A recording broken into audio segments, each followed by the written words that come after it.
How many betrayals we talked about with Jay? This ain't the first one, but this the first one we talking about because the only one affected us. So for me, I'm like, big deal, he everybody over. Jermaine Dupri's stupid for listening to him. That's what I think. We all know Jay. So once he does what he did, how he did Rockefeller, why do you think he'd do anything else? That's Jay. Those principles don't mean anything. Jay runs with the bag, period. That's it. All that cool. So if you that man, that's on you. I'm not gonna be a wet wounded duck and be like, oh, this nigga, you know, he played Rockefeller, he played big, he played everybody. No, we all know we did that. Y'all just wasn't saying shit. We all know what Jay did and how he did it. You know, there is no more Rockefeller. Rockefeller was rolling. Is there a Rockefeller now? No. Who benefited from this? Him. So he went that way, the way where, you know, he does things this way, and all his friends end up working for him, and I go this way where the people I love end up being my partners. But what I am mad about is I haven't seen a reasonable doubt royalty in like 10 years. I can say that. And I want to know where my money is. Yeah, I think in the beginning it's about you and your circle. Okay. Right? You take your circle, you got the people that grind with you every day and share your dreams and slept on the floor with you, and you know, and then you make it out. And then you look and he's like, okay, what else? Right? What else? Like, how else can I be of service? You achieve these goals that you thought were, you know, unattainable in the beginning, and you achieve them. And then you look around and you say, okay, how can we duplicate this? The reason we created Rock Nation was to be able to say, okay, this is all the information we gathered. Here it is, Rihanna. Here it is, Kanye. You know, whomever, right? Like, and just like here's the information. So if we achieve those goals at 36, you do it at 26. So I know when I see it, so I know what to avoid. Because you're trying to sacrifice your and you're not studying. God told us to read and be knowledgeable. So when I see Jay-Z, what does this mean? What does this mean? What does this mean? You're not no gang member. You got checkerboard floors. You got skull and bones. What does this mean? Dame Dash has returned with new and explosive revelations about Jay-Z's questionable business dealings and his peculiar association with culture vulture Leo Cohen. Brace yourselves, because it appears Jay-Z has reached a breaking point with Dame persistently tarnishing his reputation. Now, he's prepared to share his side of the story. However, Dame isn't backing down either. He's coming in strong with even more shocking disclosures. Allegedly, Jay-Z and his mentor Leo Cohen didn't just betray him but reportedly undermined numerous black artists to rise to the pinnacle of the music industry. There's a lot to dissect here, so let's delve into the details and uncover the truth. A lot of people that have been, you know, maybe mistreated by him are scared to speak up on what he did. Facts. I'm just not. So if I hit a pack, I hit him with some work, and he runs off on me, until I get my money back, I don't care if it's 20 years later, I'm never gonna have too many complimentary things to say about that situation. You know how Dame Dash and Jay-Z have been estranged for a long time? Well, according to Dame, it all stems from Jay-Z associating himself with figures like Leo Cohen, who profit from black culture while allegedly harming black artists. However, Jay-Z is now asserting that Dame attempted to undermine him and engaged in poor business practices, forcing him to step in and rectify the situation. Let's go back to the beginning. The story begins in 1995 when Jay-Z was hustling, selling CDs out of his car, desperate for someone to give him a chance. After facing rejection from several major labels, Jay-Z, along with his friends Damon Dame Dash and Kareem Biggs Burke, decided to take matters into their own hands. They launched their own independent label, Rockefeller Records. Quickly securing a distribution deal with Priority Records, Jay-Z released his debut album, Reasonable Doubt, in the following year's Rockefeller, with Jay as its main act, teamed up with some of the hottest producers of the time, including Swiss Beats Timbaland, the 45 King, and Jermaine Dupri. But in 2000, Jay decided to switch the sound up and brought in a new line of producers, including Kanye West. As Jay-Z stood as the figurehead of Rockefeller Records, he and Dame Dash started bringing in fresh talent such as Cameron, Freeway, and a group of young Philly rappers who eventually formed State Property. However, by 2002, rumors began swirling about tension between Jay and Dame. Reports surfaced that Dame attempted to appoint Cameron as vice president of Rockefeller while Jay was away, sparking initial denials of any conflict from both sides.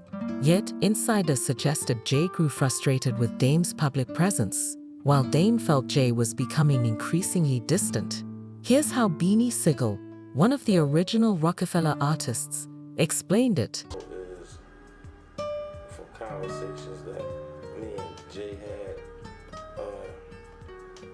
Dame was started being famous.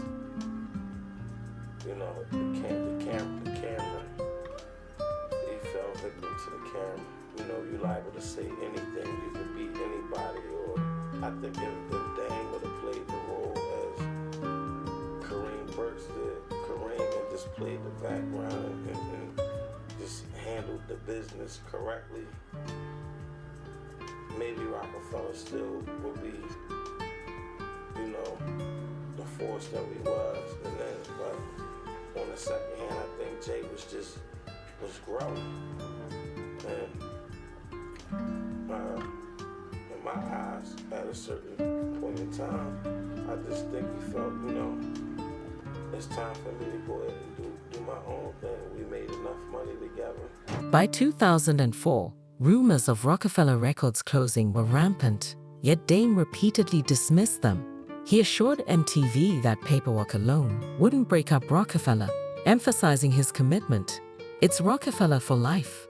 I would never pass the torch or abandon any of my artists. I see them as family, almost like my children. I would never leave them in anyone else's hands. Unbeknownst to Dame, Jay-Z had already made a significant decision behind the scenes. He revealed a bombshell. He would be taking over from Leo Cohen as the president of Def Jam, and that Def Jam would acquire the other half of Rockefeller, consisting of Jay, Dame, and Biggs, had sold their stake to Def Jam in 1997 for a reported $1.5 million. Then, 7 years later in 2004, Def Jam purchased the remaining half for $10 million and appointed Jay-Z as CEO. This deal allowed Jay-Z to retain operational control of Rockefeller. It's undeniable that Jay-Z made a savvy business move. Later, Jay-Z disclosed in an interview with 2XL that he had even offered to forgo the presidency of Def Jam and relinquish all his masters in exchange for just one thing: his debut album Reasonable Doubt. So I was like, let me get Reasonable Doubt, and I'll give up my masters. I'll give up Rockefeller. I'll give up president and CEO of Def Jam. Everything. Just give me my baby to hold on to. Jay-Z explained. So 10 years down the line, I can look back and I got something. I'm not empty-handed, and I was the one being offered everything.